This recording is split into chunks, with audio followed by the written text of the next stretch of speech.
Buen día, ¿cómo están?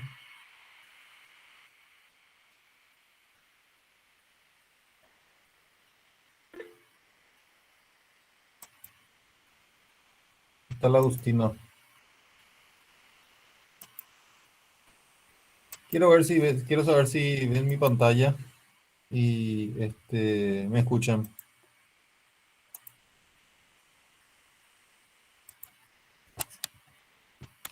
Y se ve y se escucha. Bueno, vamos a arrancar. Salazar, he visto que hay una Salazar por ahí. ¿Está o no? Doctor, ¿Ya tuviste apendicitis aguda? sí, Bueno, entonces esto va a ser un repaso para vos, ¿sí? Vamos a hablar de quizás la patología que más se habla y en el fondo la que menos se sabe y la que menos se sabe manejar. ¿Sí? Todo el mundo opina de que es una apendicitis nomás y cómo se va a morir de una apendicitis nomás. Eh, Cuando hay una apendicitis se le llama a los superhéroes, ¿verdad? Que vienen con su traje de superhéroe, pero a veces los superhéroes también se mandan alguna que otra macana. Salazar, ¿quién es este?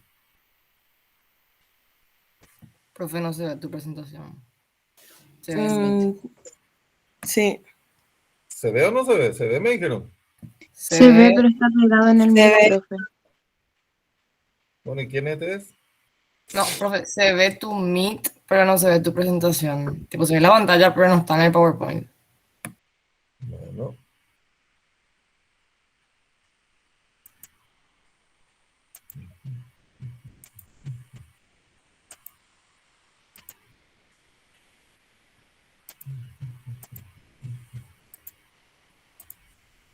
ahora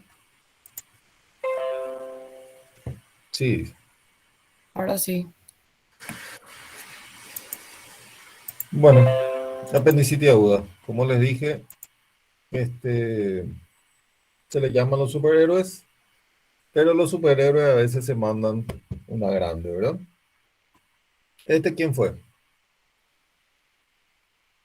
Dale, yo necesito que esto sea ida y vuelta, si no, uno que no, que aburrido y segundo que la mitad del curso está debajo de su frazada o haciendo otra cosa. ¿Quién fue este?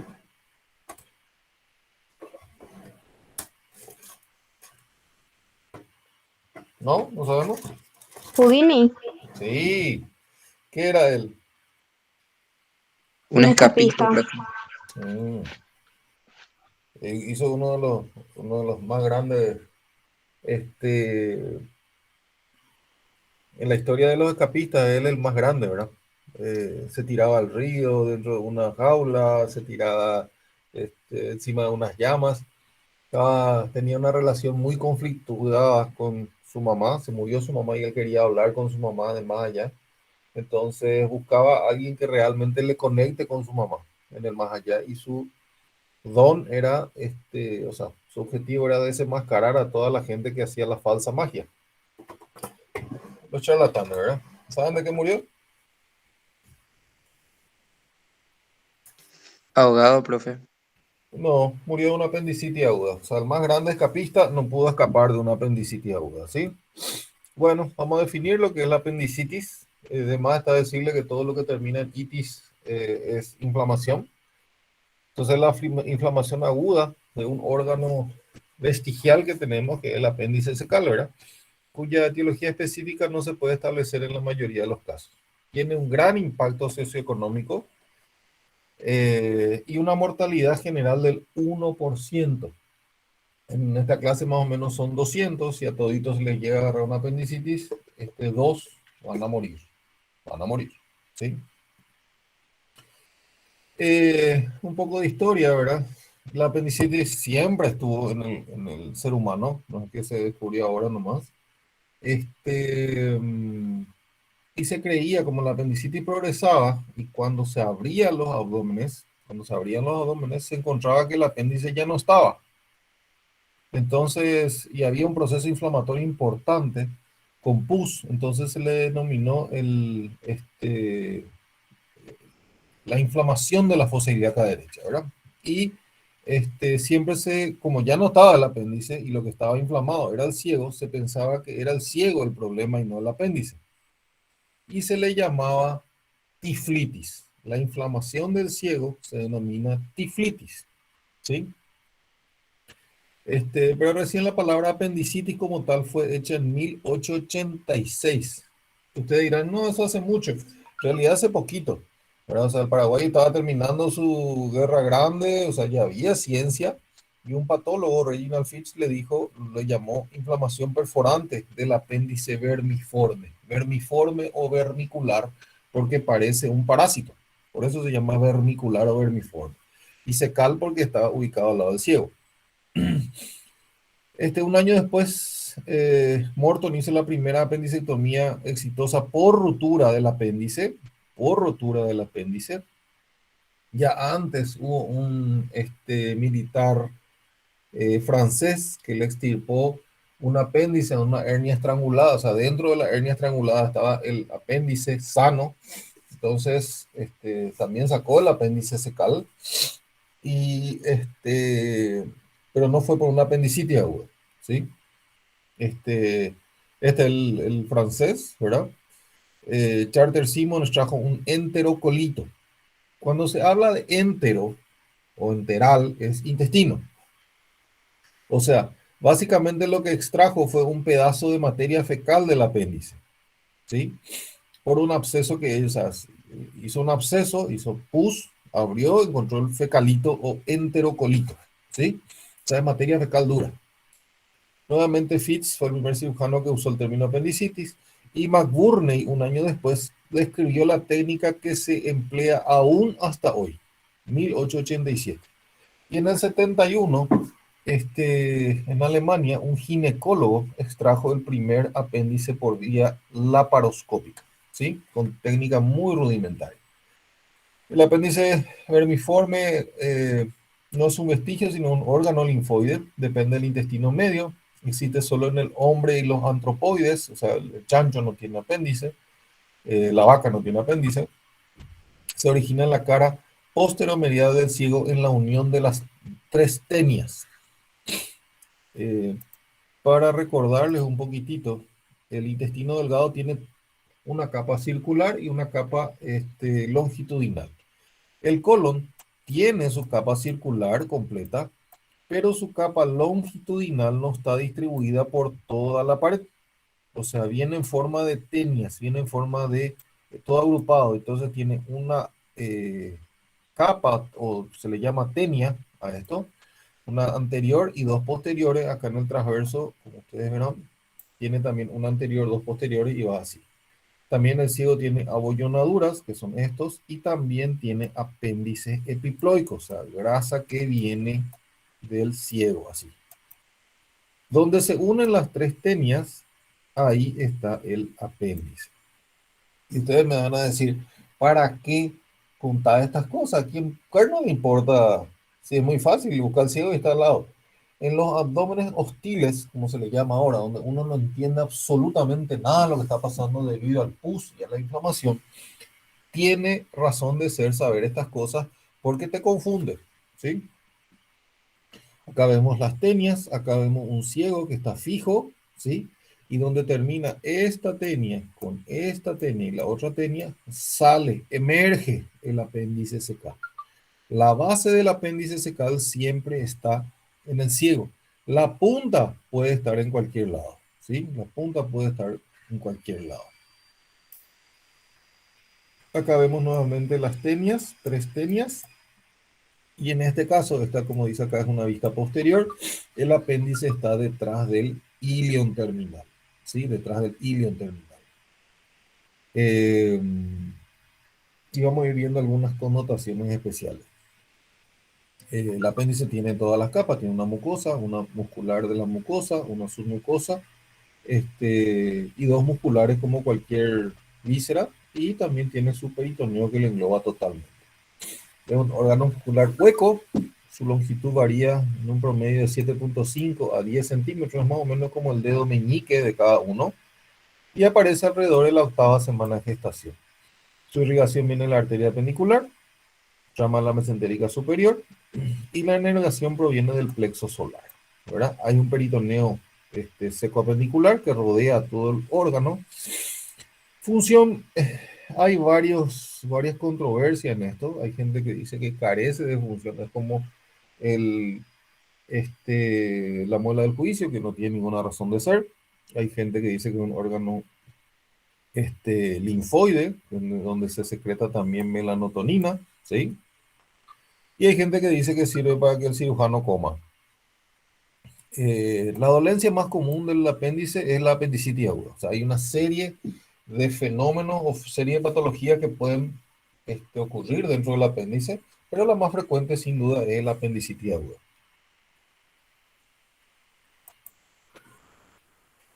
Existe la ausencia congénita del apéndice secal. Se han dado casos mediante la laparoscopía que no se desarrolló el apéndice. Hay uno cada 10.000 personas. Y también existe también la duplicación, o sea, hay pacientes que tienen 2 apéndices y hay pacientes que tienen 3 apéndices, ¿sí? Variaciones en la posición. Y esto es importante. El apéndice duele donde el apéndice está. ¿Sí? Hay gente que llama y te dice, doctor, dice que le duele acá a la izquierda, entonces no es apendicitis. Embriológicamente, el apéndice sí o sí le sigue al ciego. O sea, el ciego, donde está el ciego está el apéndice. Esto más o menos es el colon, ¿sí? Pero embriológicamente, el colon inicia, el ciego inicia su rotación en fosa ilíaca izquierda. Luego sube hasta hipocondrio izquierdo, migra a hipocondrio derecho y luego baja a fosa ilíaca derecha. O sea, si mi ciego está en fosa ilíaca izquierda, el apéndice va a estar en fosa ilíaca izquierda. Y eso no significa que esté con un situs inverso, sino simplemente no rotó embriológicamente, y eso no es nada aberrante, es simplemente una variación anatómica. Puede estar acá o puede estar acá, ¿sí? El apéndice, lo más frecuente es que esté retrocecal fija o libre, en la mayoría de los casos. Puede estar en la pelvis, voy a mostrar enseguida una foto. Puede estar debajo del ciego, puede estar detrás del ilium, detrás del ilio o delante del ilium. El tamaño también es grande.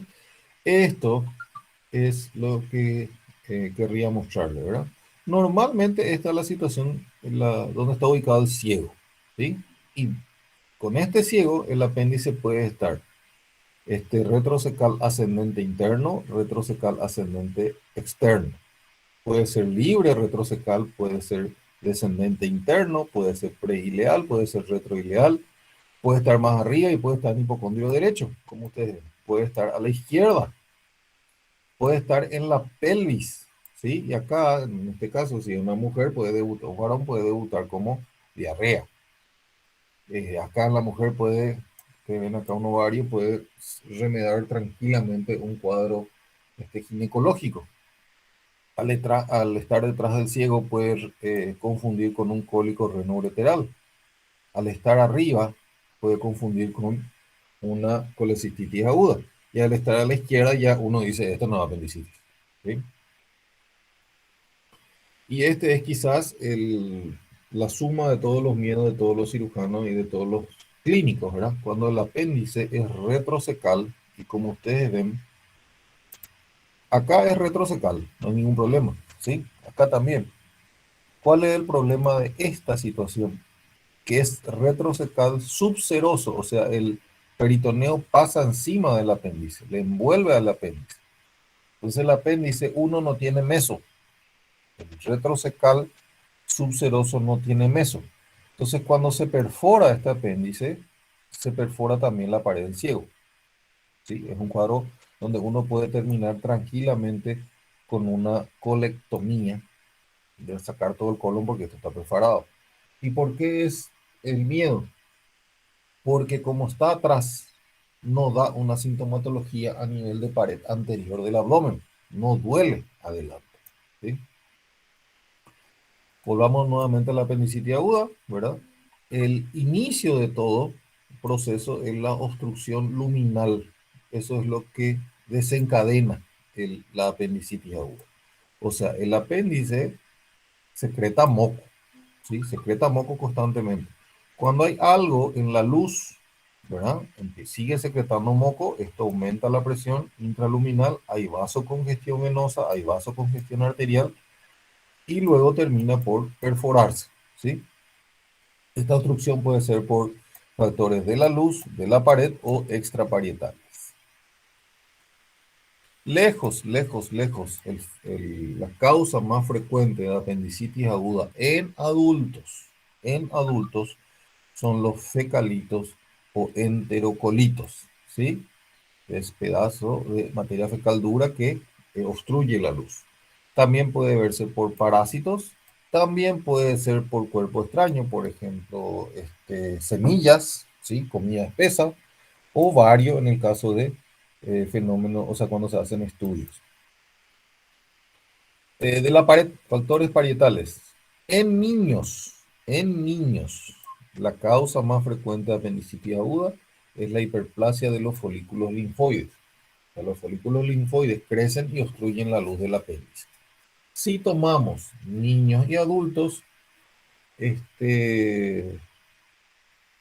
como niños es más frecuente, los folículos linfoides son más frecuentemente la causa de apendicitis aguda. En adultos, fecalitos. En niños, folículos linfoides. Y en total, folículos linfoides. Y también puede ser por tumores, ¿sí? Y extraparietales, o sea, fuera del apéndice puede ser ya sea tumores primarios del colon, metástasis, y hay también una forma no obstructiva, o sea, es decir, no hay nada que obstruya al apéndice, ¿sí? Que se ve en pacientes con HIV, donde ocurre apendicitis aguda por citomegalovirus, ¿sí? Bueno, la fisiopatología es muy simple, hay hipertensión endoluminal, aumenta la secreción de moco, las paredes no son elásticas, hay exaltación de la virulencia y la obstrucción luminal hace que, o sea, permite que continúe la secreción de moco, se acumula el moco, aumento de la presión, bloqueo el drenaje linfático, bloqueo el drenaje venoso y va a una gangrena. Les voy a mostrar las fases, ¿sí? La apendicitis aguda tiene sus fases, que son, esto es pregunta de examen, desde patología quirúrgica, clínica quirúrgica, con AREN, MIR, lo que sea, ¿sí? La primera etapa de la apendicitis aguda es cuando llegamos en el bloqueo venoso. Entonces el apéndice está congestivo, o antes también se le llamaba catarral o congestivo. Luego la apendicitis progresa y llegamos a la fase donde hay pus alrededor del apéndice, ¿sí? Como ustedes ven acá, pus alrededor del apéndice, pero no está perforado y eso se le llama flemonosa, ¿sí? Flemonosa o purulenta. Y la tercera fase donde ustedes ven estas áreas de necrosis, ¿sí? Donde se habla de apendicitis aguda necrótica o gangrenosa, ¿sí? Siempre se muestra el apéndice y también su meso, ¿sí? Y acá tenemos un apéndice donde el fecalito, son estos dos, generalmente tienen la forma del apéndice, estaban en punta. Entonces, como está en punta el fecalito, la progresión es mucho más rápida y la perforación es mucho más rápida, ¿sí? Prevalencia, más o menos 1,3 por cada 1000 hombres y 0,9, o sea, 1 por 1000 mujeres. 10 a 20 años la frecuencia más alta, poco frecuente por debajo de los 2 años y en mayores de 60 años también es poco frecuente. Vamos ahora a la clínica. Y acá ya nos peleamos mucho nosotros en los 80, en los 70, en los 90, en el 2000 y vamos a ver después cómo terminamos. ¿Quiénes nos peleamos? Los cirujanos para hacer el diagnóstico. El diagnóstico de apendicitis aguda es eminentemente clínico. Eminentemente clínico. Clínico que significa haciendo la historia y el examen físico. Y empieza con algo que se llama cronología de Murphy. Murphy fue un cirujano. Ustedes van a encontrar la famosa ley de Murphy. Eso es de un ingeniero de la NASA que dijo que todo lo que puede salir mal va a salir mal, ¿sí? Cuando se habla en broma, ¿verdad? Según ley de Murphy, tal cosa, tal cosa. Bueno, este es otro Murphy. Y dice que empieza, cronología significa sucesión de hechos en el tiempo, ¿verdad? Empieza con una molestia en la boca del estómago o un dolor sordo, que no es un dolor desgarrador. Aumenta con la tos y los movimientos respiratorios y no cede al emitir ventosidades ni tras el vómito. O sea, empieza la molestia en la boca del estómago por el plexo solar. Luego hay náuseas y vómitos. Muchas náuseas, pocos vómitos. Y dijo otro cirujano, Chutro, que el vómito nunca precede al dolor. No es que vomita y le duele. Primero le duele y luego vomita. Y después de todo esto, el dolor migra. ¿Qué significa migra? Deja de estar ahí y pasa a estar a otro lado. ¿Sí? No es que sigue doliendo la boca del estómago y duele también fosa ilíaca derecha. No, el dolor migra a fosa ilíaca derecha. ¿Sí? Puede haber febrícula, pero fiebre alta no hay. Fiebre alta no hay. Y no existen otros síntomas acompañantes. Cuando consulta con ustedes un paciente un domingo de mañana, lo que ustedes tienen que preguntarle es qué cenó, porque por ahí fue un lomito descompuesto, mayonesa descompuesta, mucho alcohol, por eso le duele la boca del estómago. Y ahí es donde nos jode la vecina, la comadre o el doctor Google. Porque la gente googlea y se automedica. Entonces, cuando a ver, entre el dolor en el epigastrio y el dolor que va a fosa ilíaca derecha, hay un momento de paz donde dice me pasó, no era nada, ¿sí? A eso se le llama la calma traidora. No hay que medicarle al paciente, no hay que medicarle con nada, ¿sí? Bueno, en el examen físico, ¿qué encuentro? Dolor en fosa ilíaca derecha, ¿sí? Dolor. Aparece 3 a 4 horas por irritación del peritoneo parietal anterior cuando el apéndice está adelante. Hay defensa muscular, o sea, al tocar el paciente pone dura la panza y hay sobre todo dolor a la descompresión. Esta clase lastimosamente es virtual. Normalmente le mostramos en vivo con un alumno. Uno aprieta a mano plena la fosa ilíaca derecha, le hace hablar al paciente para que le pase el dolor y hace una descompresión brusca, no bruta, descompresión brusca. Y cuando hay dolor a la descompresión brusca en fosa ilíaca derecha se denomina signo de Bloomberg o Bloomberg positivo. ¿Sí? Cuando uno hace la digitopercusión, duele fosa ilíaca derecha y hay algo que no se hace últimamente, en los últimos 4 o 5 años, ¿verdad? Vamos directo a ecografía, tomografía y demás cuestiones, que es la disociación axilorectal. Se toma la temperatura en el recto y se toma la temperatura en la axila. Cuando la diferencia es más de 1.1 grado, decimos que hay disociación axilorectal y te está hablando de un proceso inflamatorio a nivel abdominal y a eso se le llama signo de Lenander, ¿sí? Y a nivel sistémico suele haber taquicardia, puede haber fiebre y hay alteración del estado general. Al examen físico, en el punto de McBurney, lo voy a mostrar enseguida, hay sensibilidad de resistencia muscular. El signo de Robson fue un cirujano que dijo que cuando uno palpa fosa ilíaca izquierda, uno toca a la izquierda, no duele a la izquierda, sino duele en fosa ilíaca derecha. ¿Sí? Signo de Dunphy es dolor al toser en fosa ilíaca derecha. O sea, el paciente, uno le pide que tosa y le duele fosa ilíaca derecha. Signo del psoas es dolor en la flexión de la extremidad inferior. Bloomberg, ya hablamos. A veces se palpa una masa en mi abdomen derecho. Ahora, en época de COVID, hubieron un montón de plastrón que vamos a ver más tarde qué es. Y el signo de Genou de Mussy. Genou de Mussy, un francés, que habla del dolor en tablero de ajedrez. Si dividimos el abdomen como un tablero de ajedrez. Disculpen el dibujo. Pero le duele aquí sí, aquí no, aquí sí, aquí no, aquí sí, ¿entienden? Y a eso se llama lleno de hemosis, signo de peritonitis. ¿Sí? Vamos a hablar de formas especiales que vemos en niños, en embarazadas y en ancianos.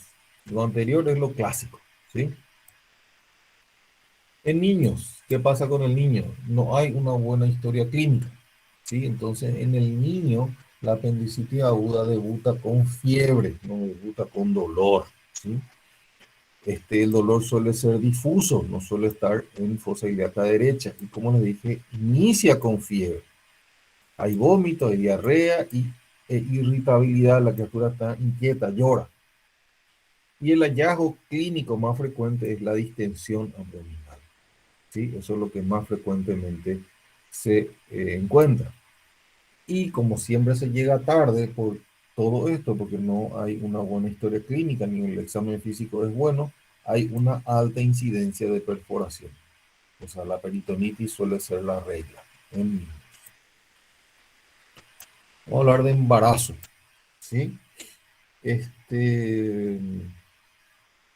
La chica que me ayudó al comienzo, ¿cómo es su apellido? ¿Con Z, Salazar? Sí, doctor. ¿Cuántos años tenés vos? 23. 23. Vas a terminar la carrera con 26.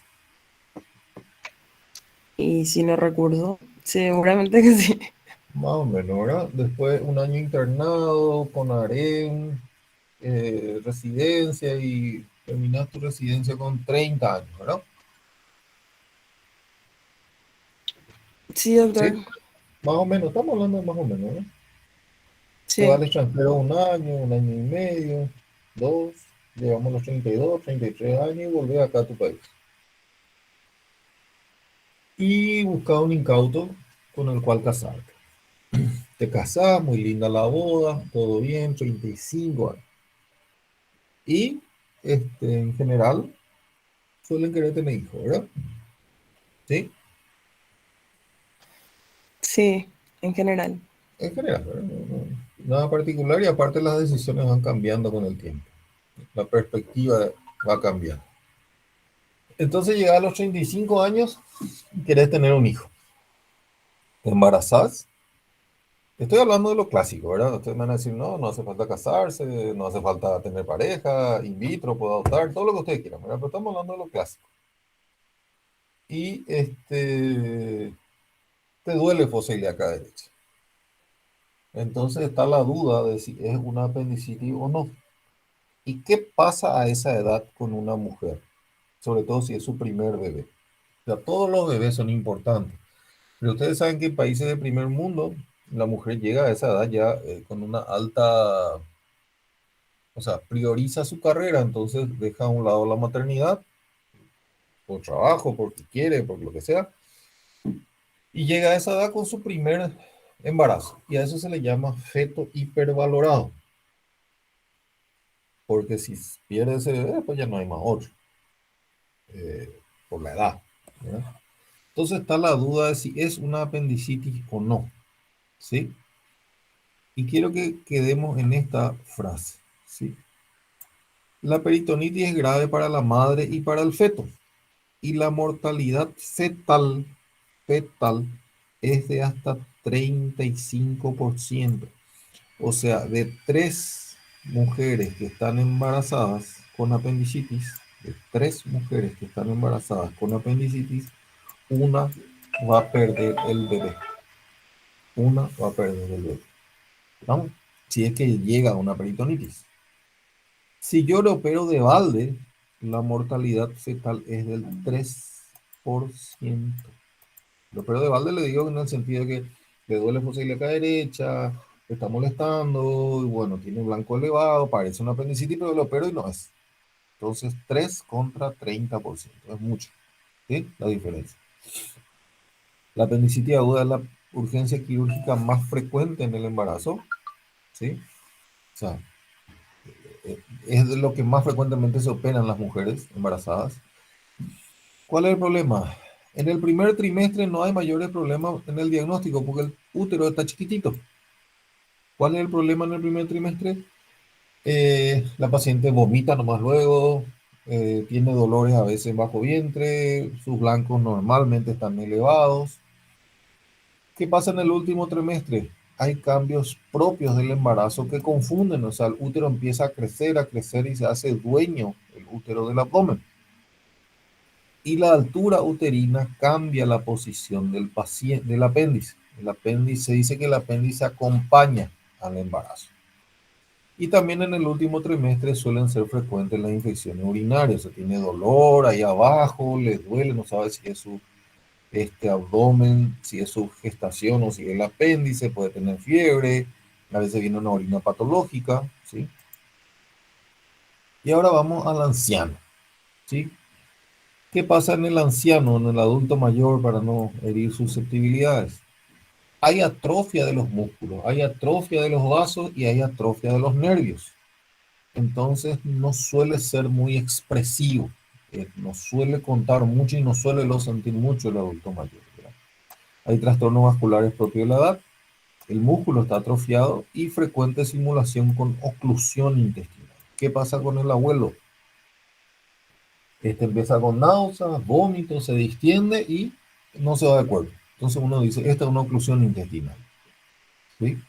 Y el diagnóstico no es oportuno y se llega tarde.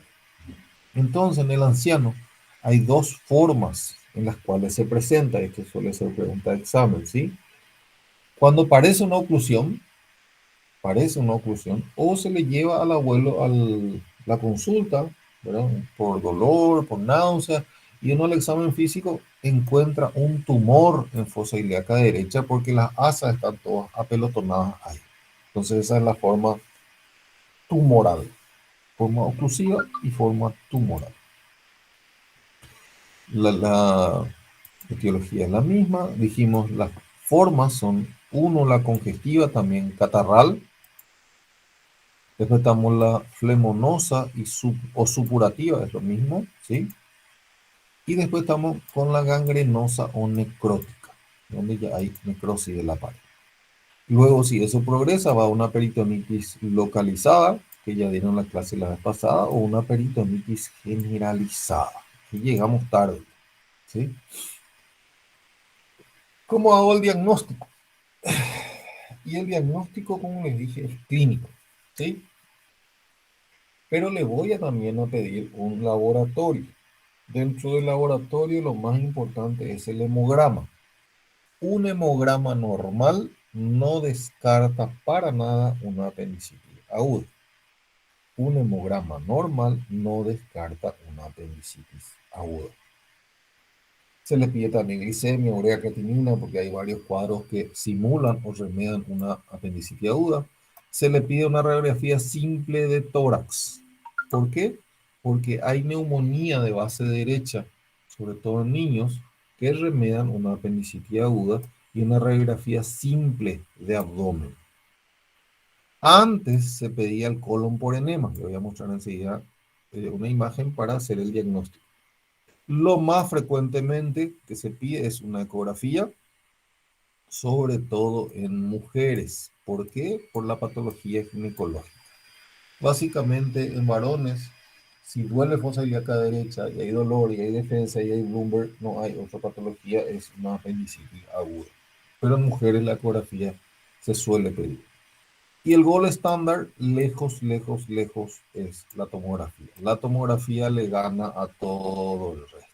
Una tomografía contrastada de abdomen y pelvis. ¿Sí? Contrastada. Y cuando aún persiste la duda, se puede meter una cámara dentro del abdomen y ver la apendicitis aguda. ¿Sí? Laboratorio, 70% de los pacientes tienen glóbulos blancos más de 10.000, ¿sí? Pero hay un 30% que tiene laboratorio normal. La radiografía de tórax, como le dije, y la radiografía de abdomen, existen algunos signos radiológicos que pueden haberse. Por ejemplo, gas o fecalito en el apéndice, es raro, pero cuando se ve, hace el diagnóstico. Hay deformidad u obliteración del ciego, se puede ver también. Se borra la sombra del psoas y gas en el retroperitoneo, que ya es algo bastante avanzado. Acá se ven los fecalitos. Esta es una imagen bastante rara, no se suele ver. Acá veo un fecalito también, ¿sí? Son cosas raras. Se pedía un colon por enema. ¿Qué significaba eso? Se metía contraste por el ano y se mandaba a pintar todo, se mandaba mucho contraste y se llenaba el colon de contraste. Y se decía que si no se pintaba el apéndice, significa que el apéndice estaba obstruido por un fecalito y hacía el diagnóstico, ¿verdad? ¿Cuál es el problema? No todos los colon llega el contraste al apéndice. No todos puedo llenar hasta el apéndice. Uno. Dos, el apéndice tiene una válvula que impide el paso del ciego hacia el apéndice. Y tercero, una de las causas de apendicitis aguda es el vario, que se usa para el contraste. O sea, descarto la apendicitis, pero le puedo generar una apendicitis. Entonces ya no se usa, ¿sí? Acá veo otros fecalitos, ¿ven? Dentro del apéndice, muy raro. Ecografía. La ecografía puede confirmar el diagnóstico, ¿sí? Puede confirmar el diagnóstico. Puede dar otros diagnósticos, pero la ecografía, cuando ve, es apendicitis. Y cuando no ve, puede que no sea una apendicitis. ¿Está bien? Porque la ecografía a veces no ve, ¿sí? ¿Y qué es lo que muestra? Un apéndice no compresible, o sea, un asa no compresible de más de 7 milímetros de diámetro antero-posterior es el criterio importante. A veces ve incluso el fecalito. Acá, no sé si pueden ver, este es un corte transversal, o sea, longitudinal. Acá yo veo el apéndice, esta es la luz del apéndice, lo que le estoy pintando. Acá hay edema, esta cosa negra, y esta es la muscular, ¿sí? Un apéndice grande que no se contrae, o sea, una luz grande que no se contrae. Y esto es un corte transversal, o sea, esto es de largo y esto es visto desde arriba, como un fiambre, como un jamón. Y acá veo la luz, ¿sí? Veo el edema y nuevamente veo la pared, ¿sí? 9 milímetros. A esta imagen se le llama en escarapela. A veces los ecografistas te dicen hay una escarapela en fosa ilíaca derecha, entonces hace el diagnóstico de apendicitis aguda. ¿Cuál es el problema? Esta misma imagen, si en un momento que yo le hice la ecografía no se contraía una asa delgada, bueno, una gastroenteritis puede dar la misma imagen y me puede confundir. A veces, como dijimos hace rato, el apéndice está, le llaman escondido, está detrás del ciego, está detrás del ilion y bueno, no se deja ver.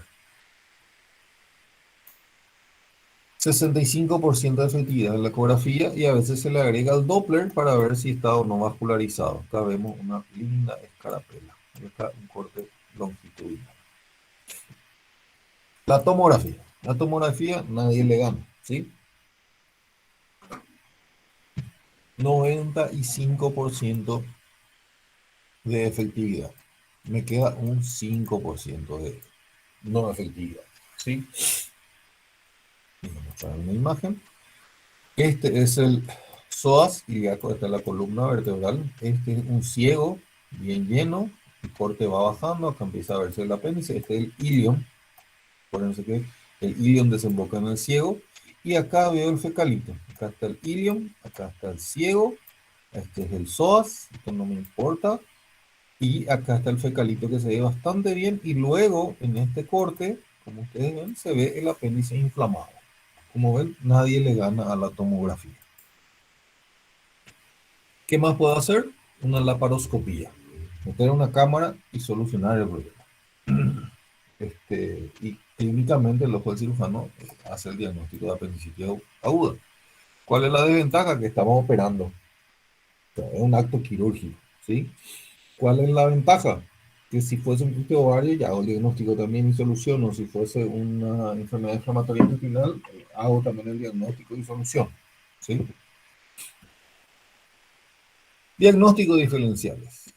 Hay muchísimos diagnósticos diferenciales, sobre todo cuando no tengo clara la película, ¿sí? Afecciones, se le llama afecciones torácicas con repercusión abdominal. Por ejemplo, una pleuritis, neumonía de base derecha, pericarditis, neuralgias, o radiculopatías, o sea, problemas en la raíz nerviosa. Intraperitoneales, me puedo confundir con una colecitis aguda, un divertículo de Meckel, una úlcera perforada, una isquemia mesentérica, ileitis, una oclusión intestinal, diverticulitis colónica y afecciones retroperitoneales, litiasis renoureteral, pancreatitis aguda, disección de aorta, hematoma retroperitoneal, mil cosas me puedo confundir. Puedo confundirme con una torsión testicular, puedo confundirme con una epididimitis, y en la mujer la cantidad de diagnósticos diferenciales son infinitas, ¿verdad? Desde embarazo ectópico complicado, enfermedad pelviana inflamatoria, ruptura del folículo ovárico, torsión de quiste, endometriosis, y también me puedo confundir con cuadros no quirúrgicos. Por ejemplo, el debut de una cetoacidosis diabética, una uremia, porfiria, intoxicación, déficit Addison, hipercalcemia, adenitis mesentérica. Diagnóstico diferencial. Sobre todo es importante, decía nuestro profesor antes, no se puede hacer el diagnóstico de aquello que no se sabe. ¿Sí? No se puede hacer el diagnóstico de aquello que no se sabe. Si yo no pienso en una apendicitis aguda, no voy a hacer el diagnóstico. ¿Sí? Y en todo dolor abdominal tiene que estar presente el apéndice como una forma de diagnóstico. ¿No? Vamos a las complicaciones. Si se perfora, va a ir a una apendicitis aguda, perdón, a una peritonitis aguda. Se puede formar pus alrededor del apéndice y formar un flemón o un absceso apendicular. ¿Sí? Puede ir a una pileflebitis, que es una complicación poco frecuente pero grave. Es cuando se forman abscesos o cuando hay pus en la vena porta. Pus en la vena porta, una tromboflebitis séptica de la vena porta. ¿Sí? Un cuadro extremadamente grave. Puede formarse colecciones en varias partes del cuerpo, o sea, dentro del abdomen. Ustedes saben que existe un fenómeno de sifón, un fenómeno que estira, y pueden formarse pus subfrénico o subhepático, ¿sí? O ir a un plastrón apendicular, que sería lo ideal, un hermoso plastrón apendicular. Y terminamos la clase de hoy con una frase justamente de John Murphy. Si un paciente muere por apendicitis aguda, alguien tuvo la culpa. O el paciente, o los familiares, o el médico. Pero alguien tiene la culpa. El paciente porque llegó tarde, los familiares porque no le trajeron, o el médico porque no hizo lo que tenía que hacer. Bueno, esta es la clase de el año 2000 de apendicitis aguda. Eh, y llegamos a un montón, pero un montón de discusiones de qué se hace, qué no se hace. Y en el año 2020 se reunieron, en realidad en el 2019, se reunieron una enorme cantidad de cirujanos en Jerusalén, en la eterna Jerusalén. Ya les dejo un minuto nomás, pues veo que están abandonando intensamente la clase. E hicieron los criterios de Jerusalén, las guías de Jerusalén, que es lo que vamos a ver la próxima clase, y espero que ustedes lean, está en internet, guías de Jerusalén sobre apendicitis aguda, y vamos a ir discutiendo cómo se hace en el siglo XXI el diagnóstico de apendicitis aguda, ¿sí? Va a hablarnos acá Gustavo Ayala, Giangreco Vanina y Juan Marcelo Ñanes, ellos tres, sobre las guías de apendicitis aguda para la otra clase. ¿Está bien? ¿Estamos de acuerdo? Sí, doctor. Sí, profe. Bueno, nos vemos. Profe, ¿te puedo hacer una consulta? Creo que se fue ya. Re fácil, pero ok, gracias.